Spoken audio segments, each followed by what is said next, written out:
నమస్తే, welcome to Telugu రాజ్యం. ఇవాళ మనతో పాటు ప్రముఖ political and cine critic Bharadwaj గారు ఉన్నారు. సార్తో మాట్లాడదాం. సార్ నమస్తే. నమస్తే. ఆపరేషన్ కాగార్ ఖచ్చితంగా ఆపండి అంటూ కూడా రిక్వెస్ట్ చేయడాలనేవి తెలంగాణ నుంచి వెళుతున్నాయి, అటు ప్రభుత్వం నుంచి అండ్ కేసీఆర్ గారి దగ్గర నుంచి కూడా వెళ్ళాయి సెంట్రల్ గవర్నమెంట్కి.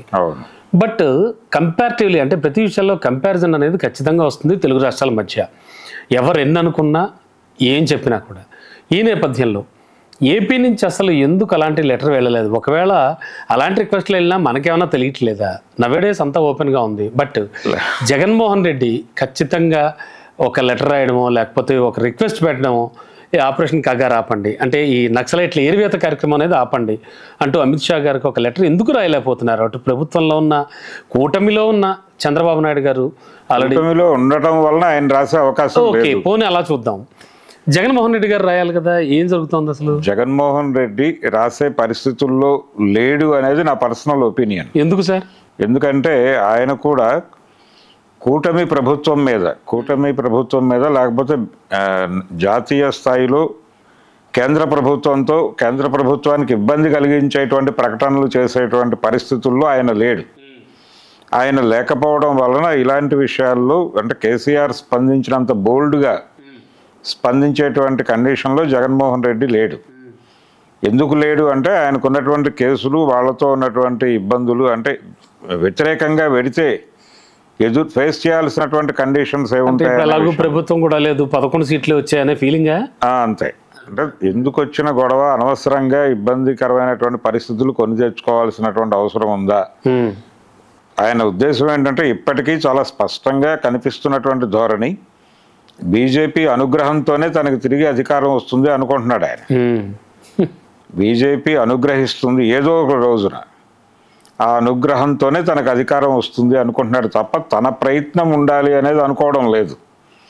ఆయన నిజానికి పోసాని కృష్ణమురళి లాంటి వాడి మీద అన్ని కేసులు పెట్టినప్పుడు, లేదు రామ్ గోపాల్ వర్మ మీద రకరకాల చోట్ల కేసులు పెట్టి ఆయన విచారణ పేరుతో 3-4 సార్లు తిప్పించినప్పుడు, శ్రీరెడ్డి, ఇప్పుడు శ్రీరెడ్డి తిరుగుతోంది, ఇంకోళ్ళు ఇప్పుడు వల్లభనేని వంశీ ఆల్రెడీ లోపల ఉన్నాడు, ఇప్పుడు కసిరెడ్డి అరెస్ట్ అయి ఉన్నాడు, విచారణలో ఉన్నాడు అతను.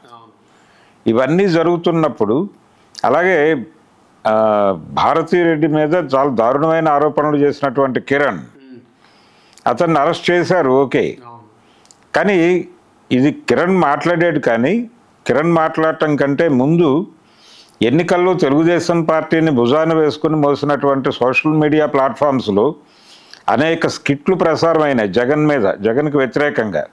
ఆ ప్రసారమైనటువంటి అనేక స్కిట్స్లో భారతీరెడ్డి మీద కిరణ్ ఏది మాట్లాడాడో దాన్ని విజువల్గా చూపించారు. ఓకే, అవన్నీ ప్రజల్లోకి వెళ్ళినాయి. వివేకం అనే పేరుతో వాళ్ళు షూట్ చేసినటువంటి సినిమా యూట్యూబ్లో ఉంది. అందులో కూడా కిరణ్ మాట్లాడిన విషయమే ఉంది. మరి వాళ్ళందరి మీద అవన్నీ మనోభావాలు గాయపరిచి ఉండాలిగా, వైఎస్ఆర్సీపీ క్యాడర్ మనోభావాలు గాయపరిచి ఉండాలి. వాళ్ళందరూ వెళ్ళి 20 స్టేషన్లలో కంప్లైంట్లు పెట్టి వాళ్ళ మీద కేసులు పెట్టాలి కదా. ఎందుకు పెట్టలేదు? ఈవెన్ కిరణ్ మీద ఎందుకు పెట్టలేదు? ఎవరు ప్రైవేట్ కంప్లైంట్లు లాంచ్ చేసి, మీరు ఎలాగైతే వాళ్ళు ప్రైవేట్ కంప్లైంట్ పెట్టినప్పుడు మా వాళ్ళని అరెస్ట్ చేస్తున్నారు, అలాగే మేము పెట్టినప్పుడు కూడా అలాగే స్పందించి అరెస్టులు చేయమని వీధిలోకి వచ్చి పోరాటానికి దిగాలి కదా. ఎందుకు దిగలేదు వైసీపీ? ఎందుకు మౌనంగా ఉండిపోయింది? ఒక అద్భుతమైన అవకాశం కదా అది. మరి ఖచ్చితంగా అంటే అక్కడ చంద్రబాబు ప్రభుత్వం ఉండుంటే చేసుండేవాడు ఈయన. కానీ భారతీయ జనతా పార్టీతో కూడినటువంటి ఎన్డీఏ గవర్నమెంట్ ఉంది ఏపీలో అధికారం. దానికి వ్యతిరేకంగా నిర్ణయం తీసుకోవడానికి ఈయనకి జంకు ఉంది. ఓకే, అందుకని మౌనంగా ఉండిపోయాడు నవ్వుతూ. అంటే అక్కడ ఆగాడు. అదే కారణం, అంతకుమించి వేరే కారణం లేదు. అందుకనే ప్రస్తుతం ఆంధ్రప్రదేశ్లో కమ్యూనిస్ట్ పార్టీలు ఖండిస్తున్నాయి. అవునండి, కమ్యూనిస్ట్ పార్టీలు అన్ని గ్రూపులు మాట్లాడుతున్నాయి దీని మీద. కానీ వైసీపీ కానీ లేకపోతే వాళ్ళు ఎలాగూ మాట్లాడరు కాబట్టి వాళ్ళు మాట్లాడట్లేదు. జగన్మోహన్ రెడ్డి కూడా మాట్లాడట్లేదు. కానీ ఛత్తీస్గఢ్ గవర్నమెంట్ నుంచి ఒక ప్రకటన వచ్చింది నిన్న. ఛత్తీస్గఢ్ ముఖ్యమంత్రి మీడియా ముందు మాట్లాడుతూ ఓ మాట అన్నాడు. ఆయన ఏమన్నాడంటే, ఈ కర్రెగుట్టల్లో జరుగుతున్నటువంటి కూంబింగ్ ఆపరేషన్స్కి సంబంధించి పోలీసులు చాలా ఇబ్బందికరమైనటువంటి పరిస్థితుల్లోనే అక్కడ సెర్చ్ ఆపరేషన్ చేస్తున్నారు. ఎండలు బీభత్సంగా ఉన్నాయి, వడదెబ్బ కొడుతోంది. అయినప్పటికీ లక్ష్యం కోసం వాళ్ళు చాలా అంటే లక్ష్య శుద్ధితో ముందుకెడుతున్నారు అన్న పద్ధతిలో మాట్లాడుతూ ఆయన తెలంగాణకి ఆంధ్రాకి చెందినటువంటి పోలీసులు కూడా ఉన్నారు దానిలో అని చెప్పాడు. అంటే తెలంగాణ ప్రభుత్వం సానుకూల ధోరణి ప్రకటించింది. అంటే రేవంత్ రెడ్డి గారు పౌర హక్కుల సంఘం నాయకులు పెడితే వాళ్ళని పిలిచి కూర్చోబెట్టుకుని మాట్లాడాడు. మాట్లాడి డెఫినెట్గా నా వైపు నుంచి ప్రొవోకింగ్గా ఉండదు అని చెప్పాడు. చెప్పి ఆయన ఇంకో మాట ఏమన్నాడంటే చర్చలకు సంబంధించి స్టేట్ గవర్నమెంట్ స్థాయిలో నేను చేయగలిగితే చేస్తాను అన్నాడు. అని గతంలో చర్చల ప్రక్రియ కొనసాగించినటువంటి జానారెడ్డితో నేను ఒకసారి మాట్లాడిన తర్వాత దీని మీద ఒక నిర్ణయ ప్రకటన చేస్తానన్నాడు. జానారెడ్డిని కలిశాడు. కలిసి చర్చలు చేయడం తప్పేం కాదు అని చెప్పాడు ఆయన. అది కూడా మీడియాకి చెప్పారు. అంటే ఇప్పటి రోజుల్లో ఇప్పటి కాలమాన పరిస్థితులకు అనుగుణంగా చర్చలు జరపడం అనేది ఏమన్నా సాధ్యమయ్యే పని అంటారా? వాళ్ళు కోరుతున్నారు. ఒకవైపు మావోయిస్టు పార్టీయే కోరుతోంది. గతంలో వైఎస్ రాజశేఖర రెడ్డి రోజుల్లో జరిగినటువంటి చర్చలు వాళ్ళు కోరలేదు, పౌర సమాజం కోరింది. పొత్తూరు వెంకటేశ్వరరావు గారు, శంకరన్ గారు కోరారు. వాళ్ళు ఇరుపక్షాలతోనూ మాట్లాడి చర్చలకు అంగీకరింపజేశారు. అది చంద్రబాబు సీఎంగా ఉన్నప్పుడు మొదలై వైఎస్ ఉన్న టైంలో సాకారమైంది. కాబట్టి ఆ రోజున చర్చల ప్రాతిపదిక వేరు, పనిచేసిన వాళ్ళు వేరు. ఇప్పుడు నేరుగా మావోయిస్టు పార్టీ నుంచే ప్రతిపాదన వచ్చింది. ఎందుకు వచ్చింది అంటే నిర్బంధం తీవ్రంగా ఉంది అడవుల్లో. ఈ తీవ్రమైన నిర్బంధం మధ్య ఆదివాసీలు చాలా సఫర్ అవుతున్నారు. అందుకని వాళ్ళకి ఒక బ్రీతింగ్ స్పేస్ కావాలి అనే ఉద్దేశంతో వీళ్ళు చర్చలకి వస్తామంటున్నారు.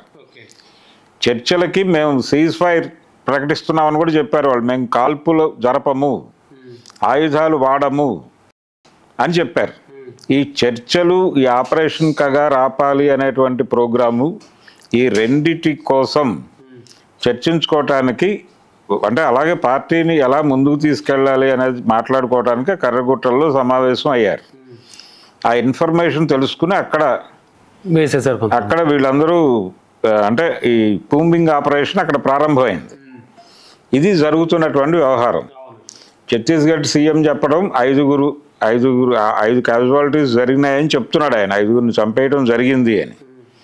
కానీ దానికి సంబంధించిన ఇంకా ఎవరు ఏమిటి అనేది అధికారికంగా సమాచారం రాలేదు. 38 అనే ఓ ఫిగర్ మీడియాలో బయటకు వచ్చింది. అది స్పెక్యులేషన్. అంటే మావోయిస్ట్ పార్టీకి భారీ నష్టమే జరిగి ఉంటుంది. నష్టం జరిగిందా లేదా అనే దానికి సంబంధించి క్లారిటీ లేదు ఇప్పటిదాకా.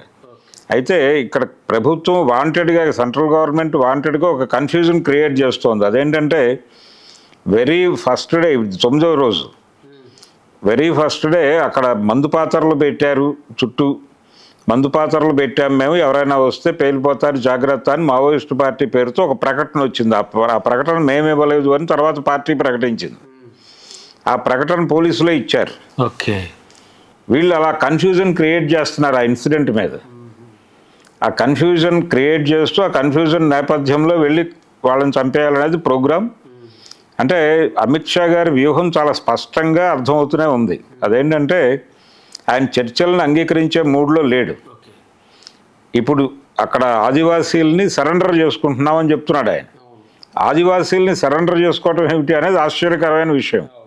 నువ్వు మావోయిస్టుల్ని సరెండర్ చేసుకో, ఆదివాసీల్ని చేసుకుంటున్నానని చెప్తున్నాడు ఆయన. ఆదివాసీల్ని మావోయిస్టుల అకౌంట్లో సరెండర్ చేసుకుని మావోయిస్టు రిహాబిలిటేషన్ ప్రోగ్రాంలో భాగంగా వాళ్ళకి ఇంకెక్కడో ఇల్లు కట్టించి ఇచ్చి వాళ్ళని అడవుల్లోంచి బయటకు లాక్కొచ్చేస్తున్నాడు. ఆదివాసీలను అడవుల్లోంచి బయటకు నడిపించడానికి మావోయిస్టు రిహాబిలిటేషన్ మిషన్ని వాడుకుంటున్నాడు అమిత్ షా. దీన్ని ఎక్స్పోజ్ చేయాల్సి ఉంది ప్రపంచానికి.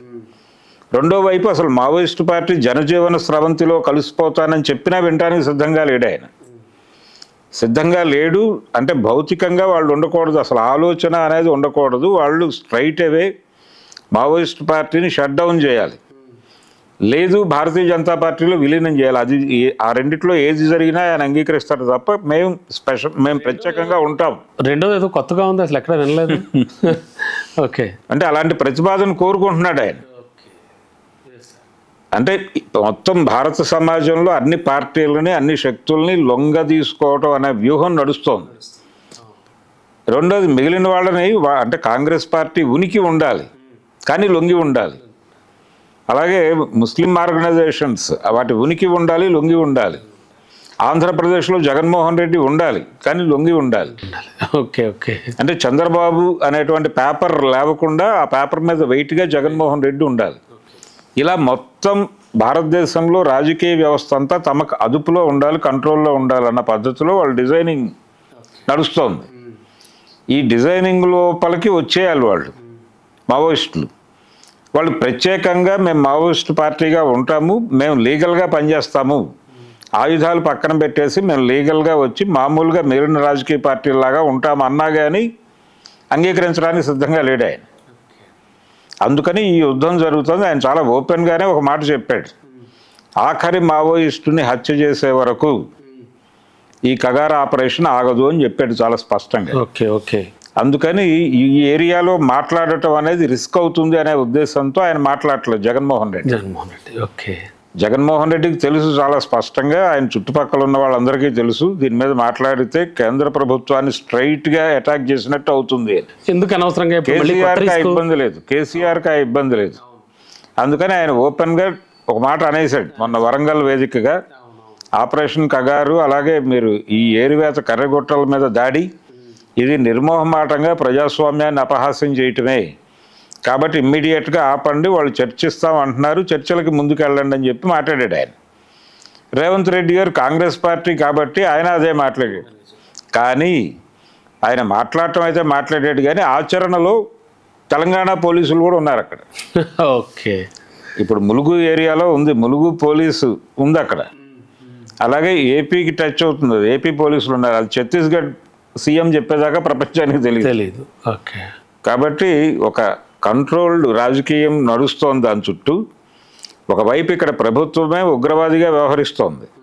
ఈ ఆపరేషన్ కగారు వ్యవహారంలోనూ అలాగే కర్రిగుట్టల వ్యవహారంలోనూ కేంద్ర ప్రభుత్వమే ఉగ్రవాద పాత్ర పోషించి మేము నిరాయుధంగా ఉంటాము, మేము ఆయుధాలు అంటే కాల్పుల విరమణ ప్రకటించి చర్చల ప్రతిపాదన చేస్తున్నటువంటి పార్టీ మీదకి ఆయుధాలతో వెళ్ళటం ఎంతవరకు అనేది ఎలా రాజ్యాంగబద్ధం అనేది ప్రశ్న.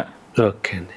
అందుకని వీళ్ళే ఉగ్రవాదంగా వ్యవహరిస్తూ కాశ్మీర్లో ఉగ్రవాదం గురించి ఏ నోరేసుకుని మాట్లాడతారు అనేది ప్రశ్న. Right sir, thank you. Hello, Telugu రాజ్యం ఛానల్ చూస్తున్నారా? సామాజిక రాజకీయ జీవన చిత్రణే తెలుగు రాజ్యం. అతిశయోక్తులు అసత్యాలు ఉండవు. రాజకీయ కోణం కాదు, ప్రజా కోణమే కొలబద్ద. తెలుగు రాజ్యం వీక్షణ మీ ఉత్తమ అభిరుచికి నిదర్శనం.